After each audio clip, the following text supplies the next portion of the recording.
This video will deal with Porter's 5 forces. This is an important model in the context of strategy. It looks at the various pressures on business in competitive situations.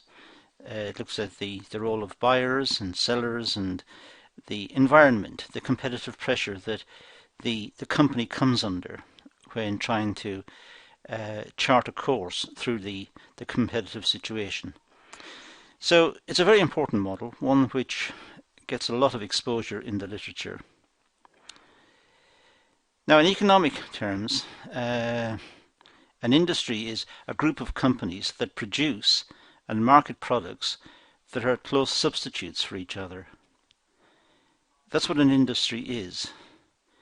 It's a group of companies that produce and market products that are close substitutes. So there is, in economic terms, a high cross-price elasticity of demand. There is a strong relationship between the products, and therefore the companies are under intense competitive pressure.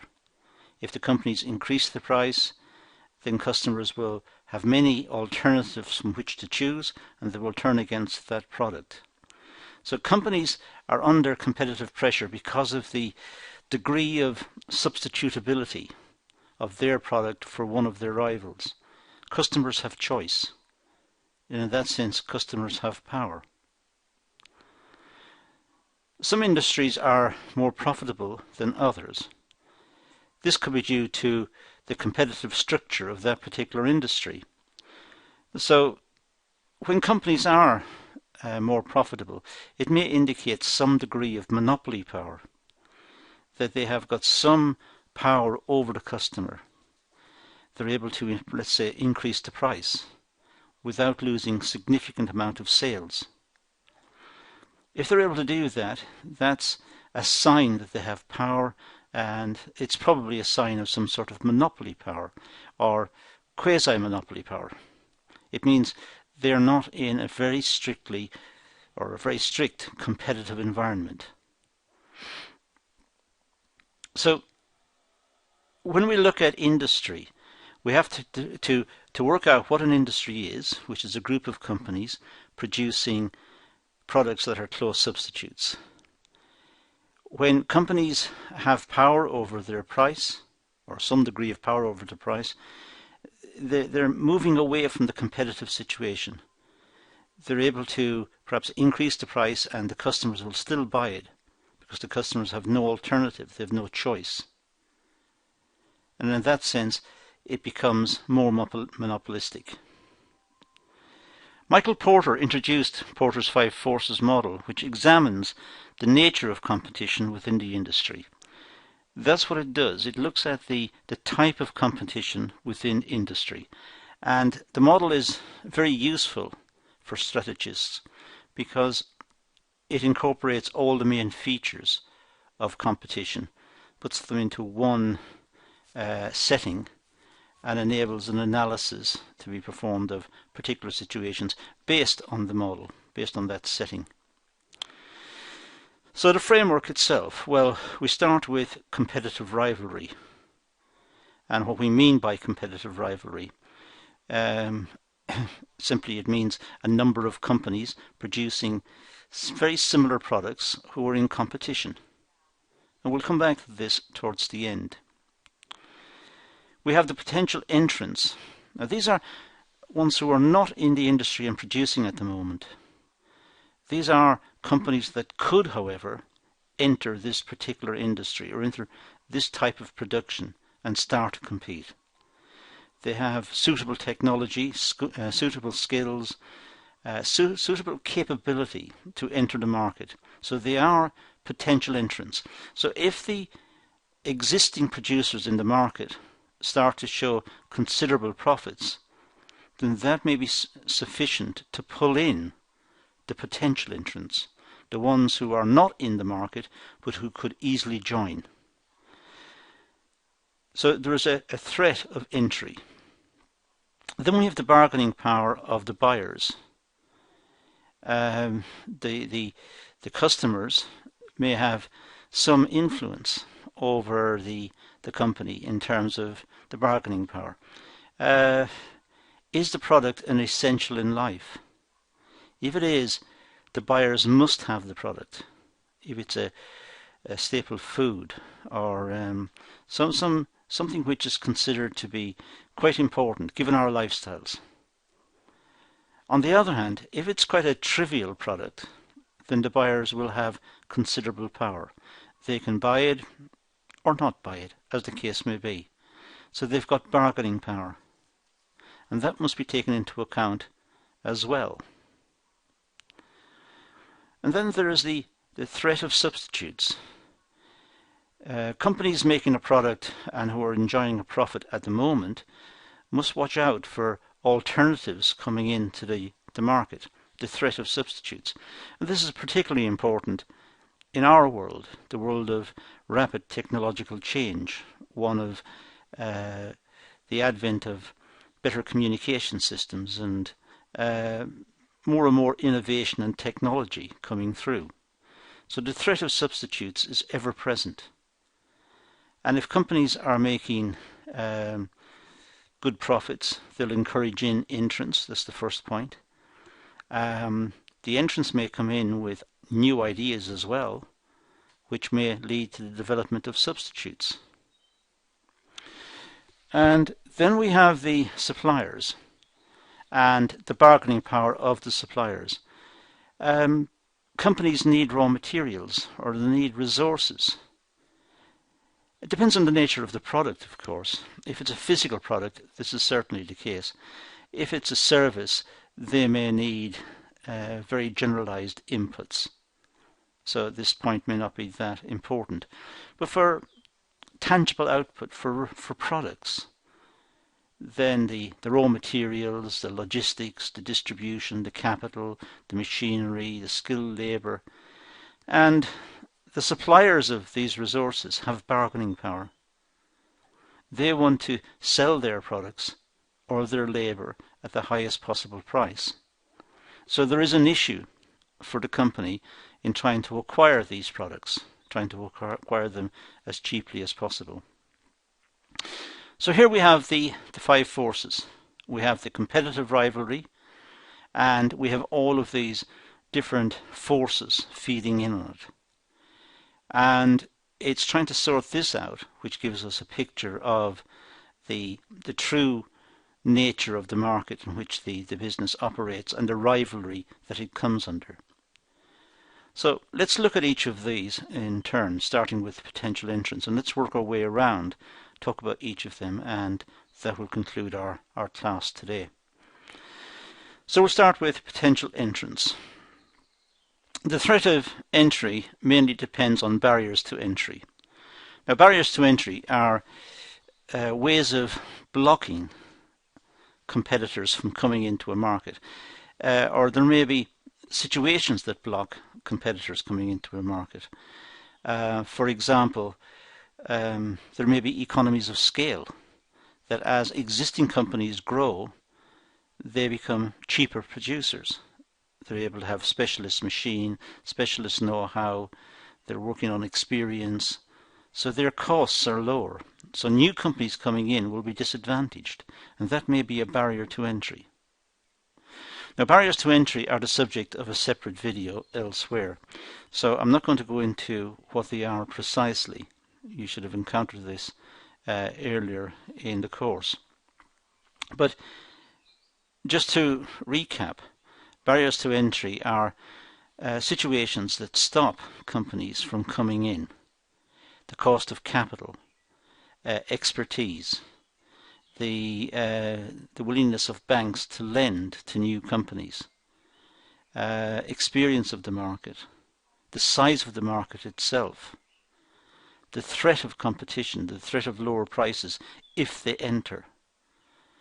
There are many types of barriers to entry that needs to be considered, and it's important that you're familiar with the types of barrier to entry that companies may face. There are factors that need to be overcome by potential entrants in order to compete successfully. So potential entrants must overcome barriers to entry. The potential entrants must have ways around the barriers to entry, must be able to effectively deal with the barriers to entry in order to gain entry into the market. Now, I've already mentioned economies of scale. Well, that's a topic, as I said, you should be familiar with and you need to brush up on. But it's essentially trying to look at the size of the company, the expertise of the company, if you like, the collective experiences of the company, based on its size and based on its experiences of running within this particular industry and making this particular product. And over a period of time, their unit costs should fall. They've ironed out all of the issues. They've ironed out all of the problems, perhaps. So they have an advantage over a company starting up who will start to make mistakes and will learn by doing, but it'll take time. And the larger company, because of its size, its ability to buy inputs with big discounts, its ability to negotiate loans from the banks at favourable terms because of its size. There are many types of economies of scale, and because of these, the potential entrant can't compete. So the potential entrant may be put off. Companies need initial capital and investment before entry can happen. The companies need to get together the resources to start up. And of course, they'll only get the resources if they can convince investors or lenders that they can do what they say they're going to do. If they can persuade these people that they will deliver, and they will deliver a good return on the investment. So the initial capital or investment is a type of barrier to entry. It's trying to persuade investors and banks and lending institutions that investing in them is a good idea, that it will yield a good rate of return. They must also have access to supply and distribution channels. That's difficult. Sometimes established companies will have sewn up the supplies. They'll have agreements with the suppliers that they get priority and they get deliveries of certain times, and they know also the capacity of the suppliers, and they may be upset if the suppliers are supplying a newcomer to the market. So suppliers may be reticent about supplying newcomers because it'll upset the existing companies. But also the distribution channels need to be looked at. The existing companies will have ways of distributing its output, perhaps to intermediaries, to warehouses or agents or whoever. And it'll have a network of these already established, which will make it difficult for potential entrants to get access to that distribution network as well. Or it may have to set up its own distribution channels, which is extremely expensive. And also very complicated, and they're likely to make many mistakes in attempting to do so. The company will also have the goodwill of the customers and also the goodwill of the suppliers.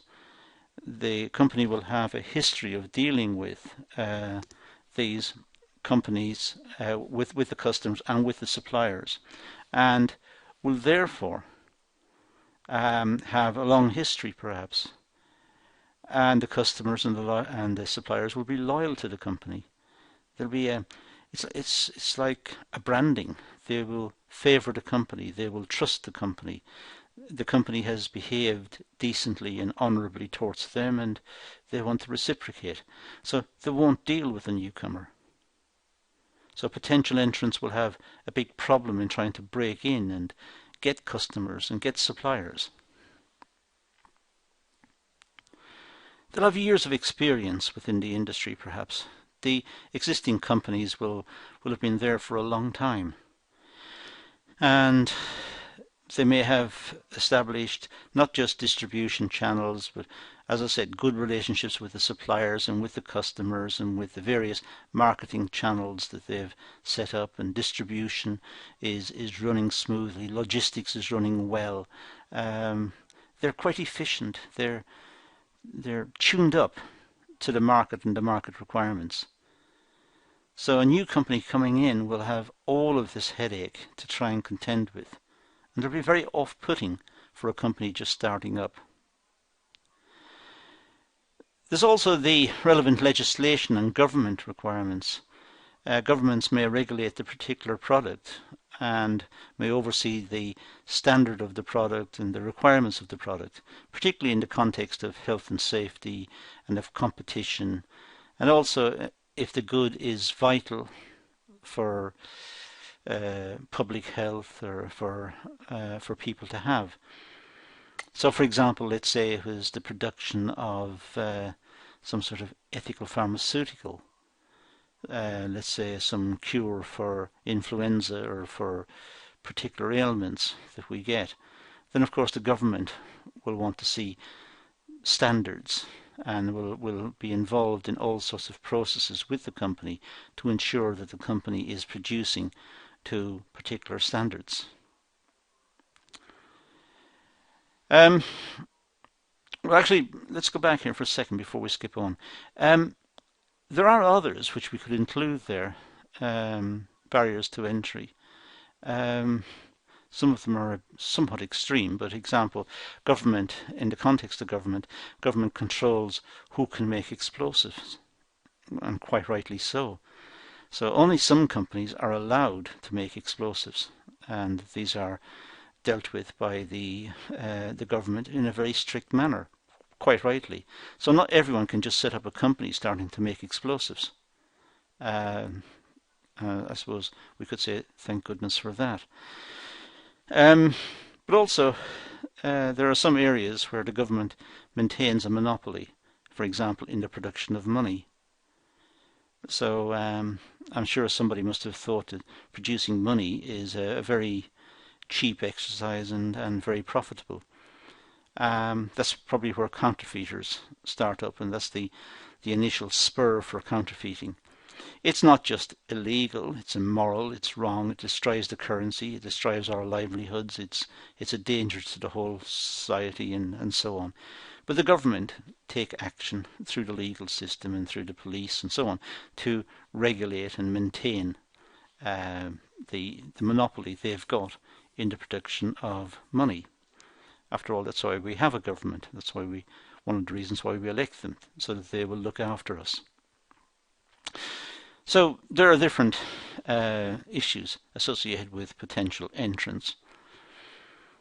Now, substitutes.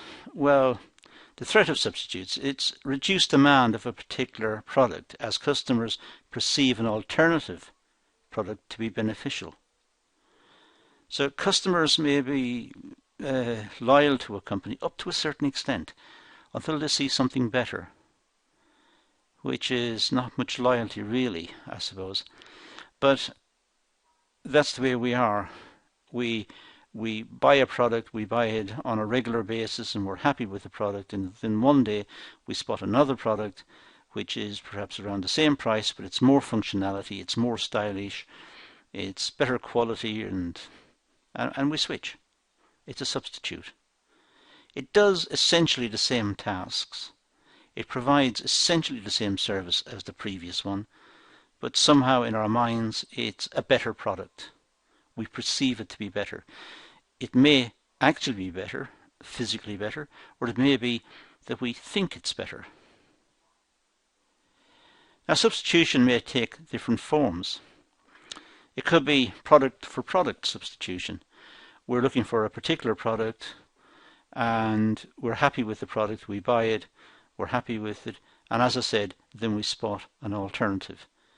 It's essentially the same product, but it might be cheaper or it might have different functionality, slightly different, but very much capable of doing what the original one does. Perhaps it adds a little bit to it, and we switch product. So we have a substitute. Substitution of need by a new product or service. So what happens here is our substitution of need. Well, we want things, but we want them in a certain way. We want things to be done in a certain way. We want to have products which are new. And even though the new product is essentially the same as the old product, it's new. It's more modern. It's more up to date. It's fashionable. So we switch to the new product. It's essentially the same as the old product. It's just that we want to try something new. We want to experience what it's like to have this new product. Except it's the same product, really. It's just a different producer. It might look slightly different. It might have different colors, or it might be boxed up differently. But it's essentially the same product. But we want to try it because it's a new producer. And we have generic substitution. It's not specific, it's generic. We sometimes think we want to have some radical change from the set of products we buy. We substitute other products. We still have the same service because the products are related, they're substitutes. But we go wholesale into changing the whole line. So we buy a product which is a substitute for the one we've got because we were looking for a replacement.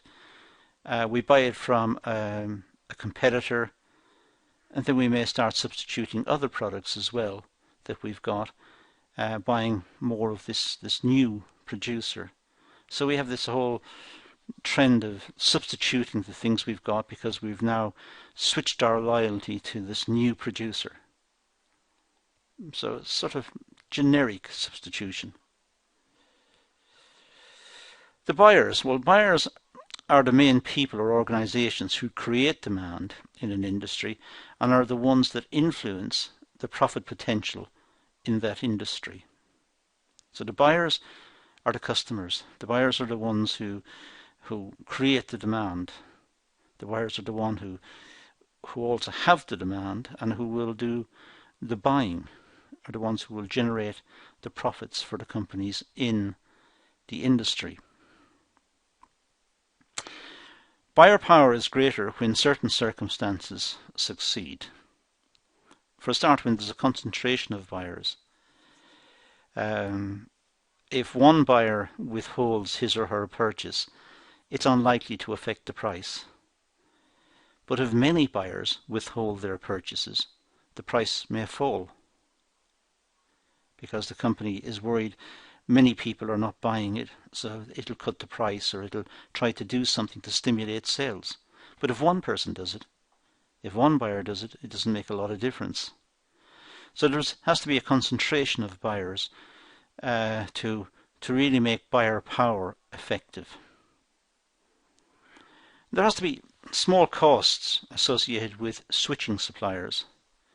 It has to be easily done. If we are currently buying from a particular producer and then we want to try a different product, we should be able to switch, but we should be able to switch painlessly. We should be able to just stop buying one and buy the other. We shouldn't have obstacles like contracts and be tied into agreements. When we are tied in, then the situation is fixed.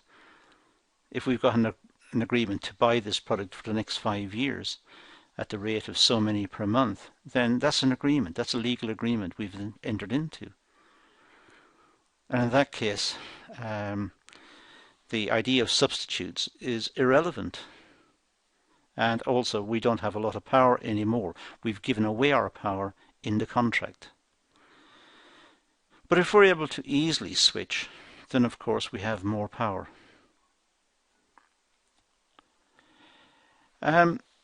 Suppliers being obtained by the buyers. The buyers are constantly on the lookout for suppliers. We live in a world which is typified by fantastic communication systems. We also have the facility to perform very sophisticated searches, commercial searches, and we can do this at home. We can do it using Google or Metacrawler or Bing or whatever we're using. We're able to open a search engine and type in the type of product we want. It'll bring up a list of suppliers, where they're located, their prices, their terms. So it becomes a very competitive situation for the supplier. Many of these companies will deliver to our homes. They'll make a small charge perhaps for the delivery. We add the charge to the discount we receive from buying online. We compare it to what we would have to pay, etc., etc. So there's much more competition as a consequence of our lifestyle. And buyers are constantly pitting one supplier against another. Buyers are constantly subjecting suppliers to scrutiny, competitive scrutiny, to see how well the suppliers shape up against each other. Now the suppliers themselves. Well, suppliers also play an important role in an industry. Suppliers aim to provide materials and relevant products to the industry. That's what suppliers are doing. They're aiming to provide materials and relevant products into the industry. The cost of goods produced from suppliers can have an impact on the company's profit potential. Now, supplier power is high when there are many dominated buyers and a limited amount of suppliers. To restate that, I think what we need to consider here is the number of buyers versus the number of suppliers. It's as simple as that. When there are many buyers and few suppliers, then suppliers have power. There are few of them,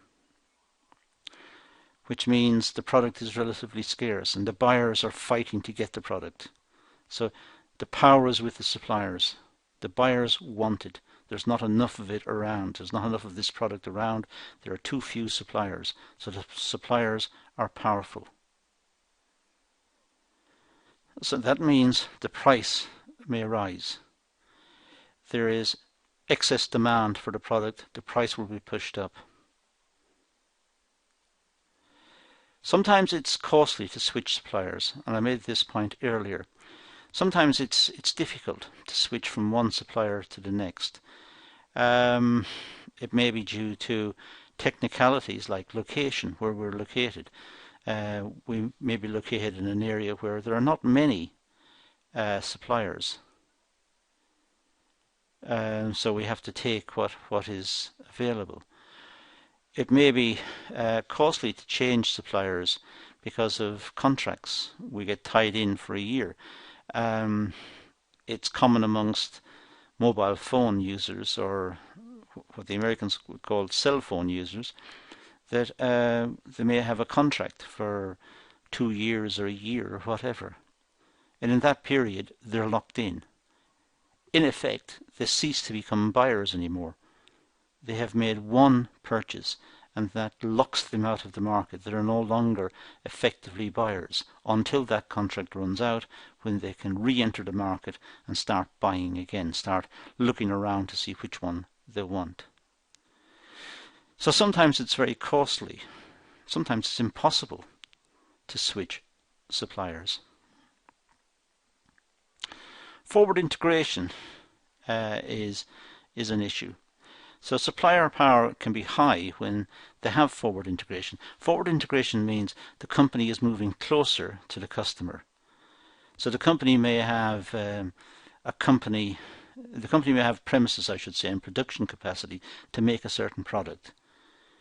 But instead of selling it to, let's say, warehouses, the company now sells it directly to the public through its own outlets. So it produces the product, and then it sells through its own outlets. It's forward integrated. It's moved closer to the customers. That, of course, could give the company power.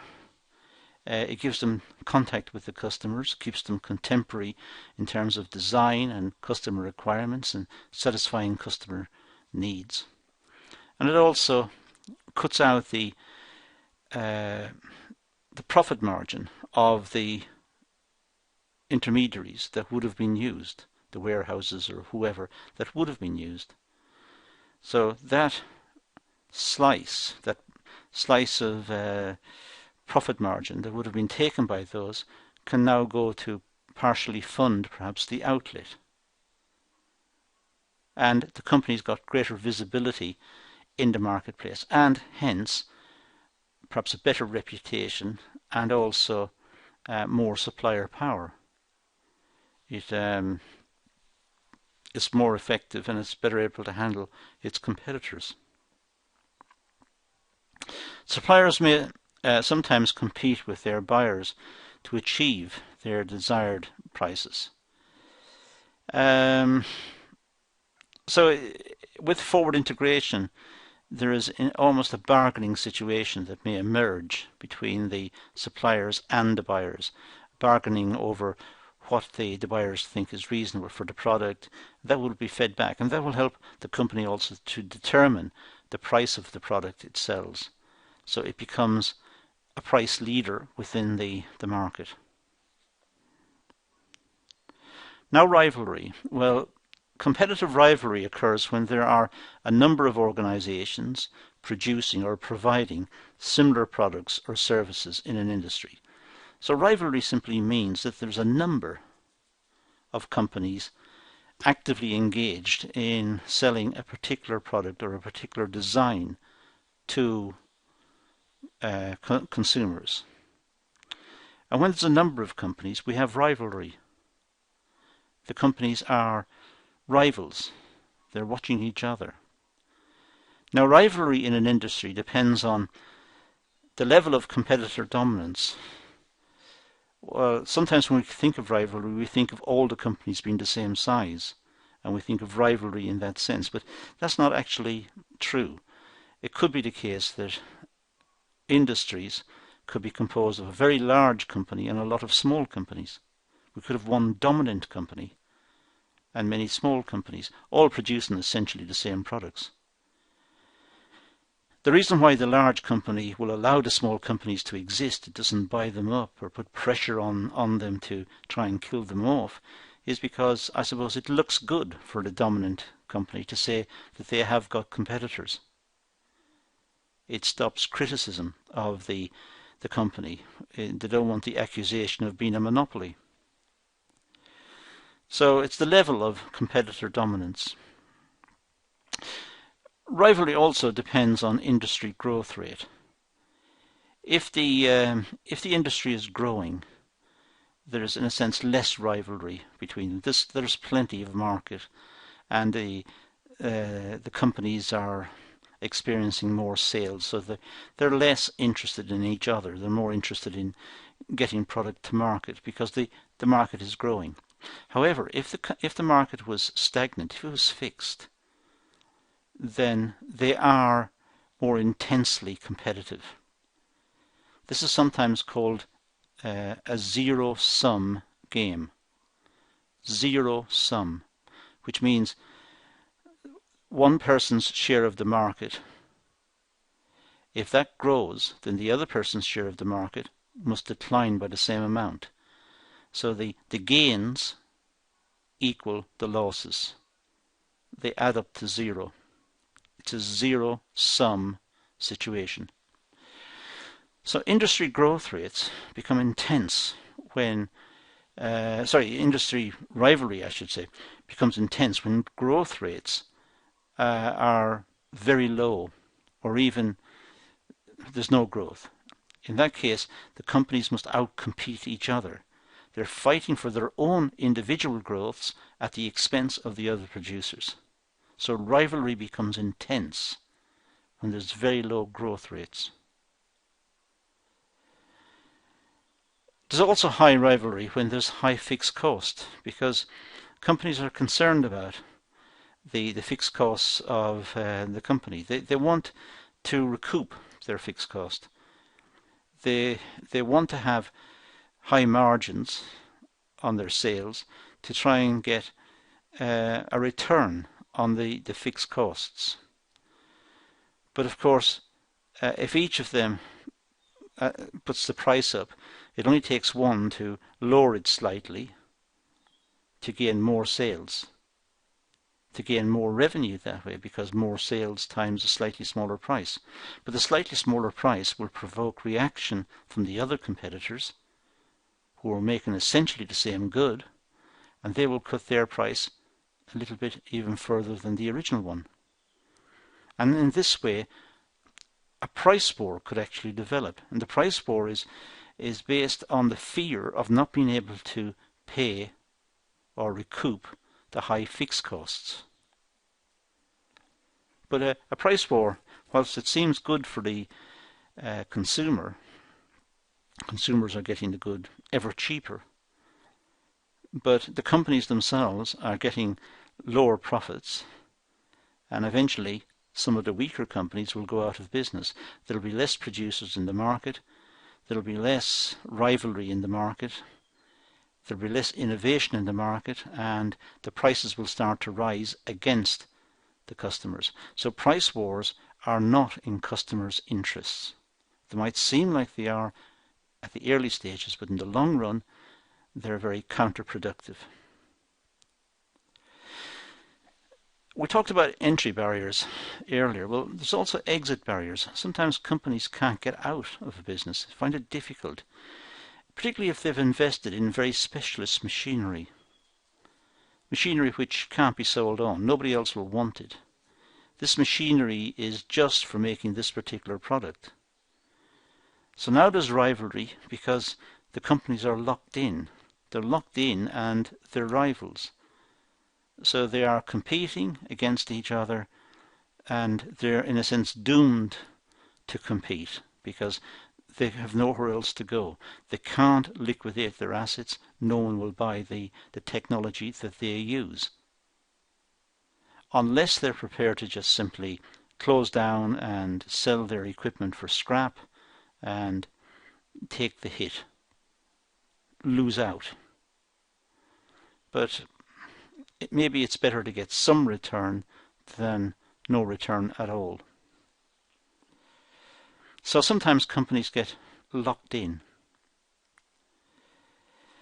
There is a drive for differentiation. When there's rivalry, the way around rivalry is to try and differentiate the products. Now, differentiation can be two types. It can be physical differentiation, where the companies try to make a product which looks different or behaves differently or has different functionality, it has different characteristics. It's still essentially the same product, except it's got bolt-ons, if you like. It's got additional features. It's been differentiated. Now, that would create almost a small monopoly for the company who's differentiating the product. But then the other companies will come along and differentiate their products. But the core product remains the same. It's just that the products start to look different. There are different prices associated with the different functionalities. The reputation of the business can then be brought into play. The first type of differentiation is the physical one. The second one is the psychological one. And this is when customers' minds are engaged. Advertising and the power of salesmanship comes to play. That the product is differentiated in the mind of the customer. The customer is told that this product is reputable, it's high quality, it's high status, it's been around for a long time. The rivals, well, they've just come into the market, they're not established, they're a bit hit and miss. So there's an element of this, and customers are won over by the arguments made by the advertisers and the marketeers who engage the customers to try and influence their decision. based on nothing more than perhaps images, mental images of the benefits of the product, whereas in fact the product is perhaps identical to the competitors. That's all we're going to deal with in Porter's 5 forces. There are in fact a whole series of videos on this one in which each of these components are again broken up into small components, and you should watch those videos as well. Make your own notes as usual, and in the meantime, thank you for watching.